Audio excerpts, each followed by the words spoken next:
Well, malungkot nga ang mga fans nila River Maya, Rico Blanco at actress na si Maris Racal matapos ngang kumpirmahin ng aktres ang hiwalayan nila ng nasabing magaling na singer. Kung saan ilang mga netizen ang hanggang ngayon, especially the fans, ay in denial pa rin kahit na nga ito ay nabalita na before at napansin. At dahil wala pang ang kumpirmasyon sa kanilang dalawa, ngayon nga ay naniniwala na ang mga fans and netizen na wala na nga sila Rico at Maris. Ito'y mula na rin sa bibig ng aktres.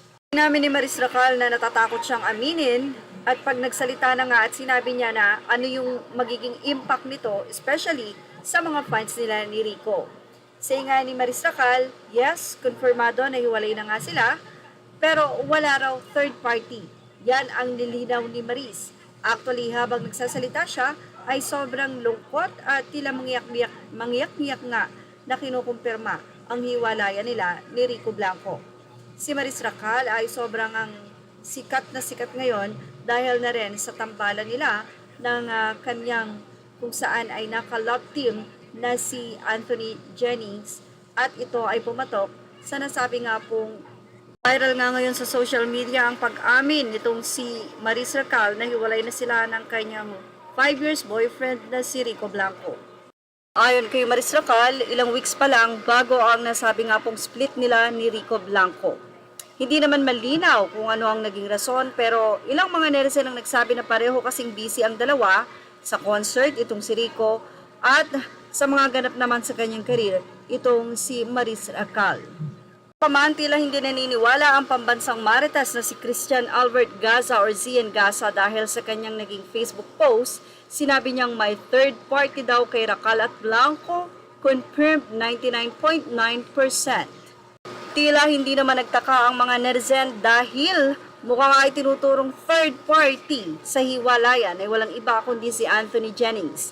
Ang love team or ngayon ay madalas makasama ni Maris Racal sa mga project. Actually, marami nga pong commercial or endorsement na magkasama ang dalawa.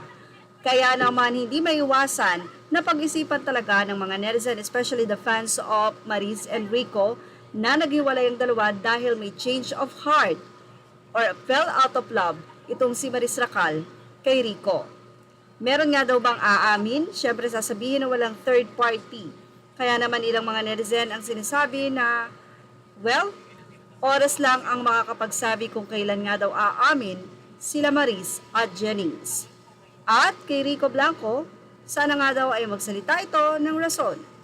Pero kung gentleman itong si Rico, hindi yan magsasalita at sasabihin lang niya na pareho silang busy, wala ng time, kaya naman win-workout, hindi na talaga nag-workout kaya binitawan na nila ang isa't isa. Yun na ang naging desisyon. Mutual. Ayon nga kay Maris, walang third party. Pero para kay Zian Gaza, 99.9% meron. At yan ang ating Showbiz Snap update. Images are all credit to the rightful owners. Thank you for watching Showbiz Snap.